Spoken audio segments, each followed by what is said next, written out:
Welcome back to the channel, guys. Today we want to make a little video here discussing some of our favorite directors, also our most influential directors. We're just going to kind of chat about them for a bit and just why we like them. Starting off, Nicholas Winding Refn. His style is really cool. He's done some great movies like Drive, Only God Forgives, Neon Demon. Something that's huge for us is his use of light in his movies. Lots of neon colors, just really interesting, harsh lighting situations that we just really love, and makes their way into a lot of our movies. If you've seen some of our stuff, you'll notice that we really like to color our movies really bright and harshly.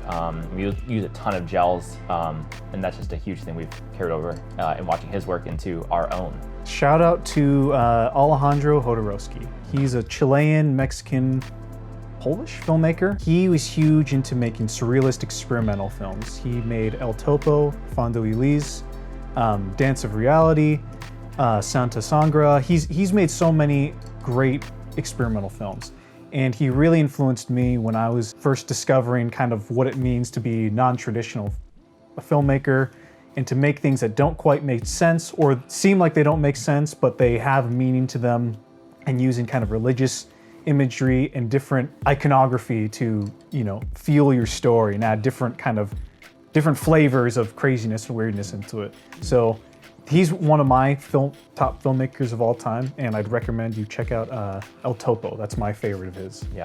Yeah, another filmmaker that we really love is Matt Johnson. He makes some really cool work. He started off with a feature film that kind of got him on the map called The Dirties, and he's made some other features since, particularly Operation Avalanche. He has a TV show on Vice called Nirvana the Band the Show, which is just a hilarious, also kind of found footage-y kind of show. Yeah, if you know Nathan For You, the TV show, it's very similar to that TV show, that kind of style and that tone. His movies are really cool because they're interesting, but they also kind of have this cool dark undertone that's just really neat. So yeah.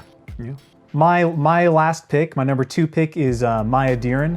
She was an experimental filmmaker who was making work in the 40s. She was super influential on me, especially when I started getting into film school specifically. She's got a film that I think is required viewing for all film school students called Meshes in the Afternoon, or Meshes of the Afternoon, I can't remember exactly. Just watch her stuff because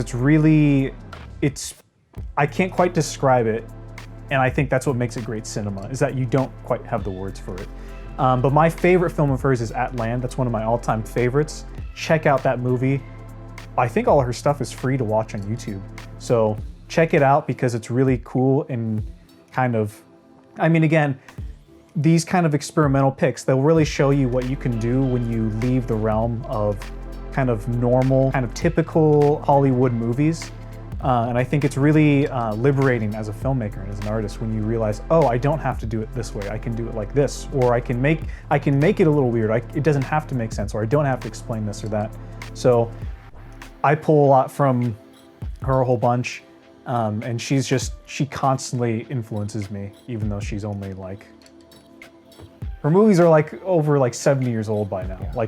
She's old, and both of us her kind of that style. I think if you liked House a lot, you'll really like her movies. Yeah. Well, thanks for listening to us talk, guys. Who are your favorite filmmakers? We'd love to hear about that.